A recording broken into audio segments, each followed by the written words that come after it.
Bonjour à tous et bienvenue pour WWE Info, ici Julien pour Wrestling Football, très heureux de vous retrouver pour ce nouveau numéro et aujourd'hui on va commencer avec les titres.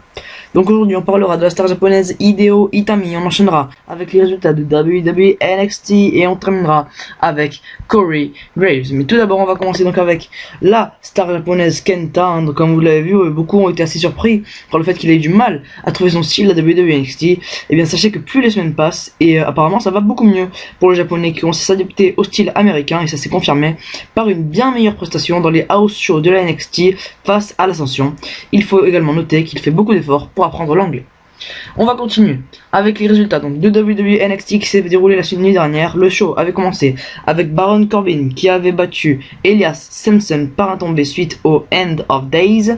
Ensuite on a vu un Sami Zayn qui était venu sur le ring et nous parlait de sa défaite la semaine dernière face à Titus O'Neil. Il nous a dit qu'il devait se recentrer vers le titre de NXT. Tyson Kidd était alors arrivé et lui a dit qu'il ne sera jamais champion, ce à quoi Sami Zayn lui aurait répondu qu'il devrait plutôt laisser parler sa femme et qu'il termine en lui disant qu'il le battra à la fin de la soirée.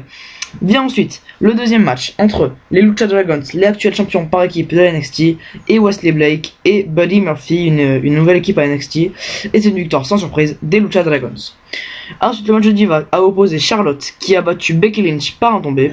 On a ensuite eu un match entre les légionnaires Marcus Louis et Sylvester Lefort qui ont battu les Soft Team Enzo Amore et Colin Cassidy, mais il n'y a eu aucun vainqueur car Marcus Louis a tout simplement attaqué Sylvester Lefort lorsqu'il lui a arraché la perruque. On peut donc se douter que c'est la fin des légionnaires. Ensuite on a eu Carmella qui a battu Leva Bates grâce à un Head Scissor. On a eu dans le main event enfin Sami Zayn qui a battu Tyson Kidd grâce à un Hell of a Kick, concluant le show.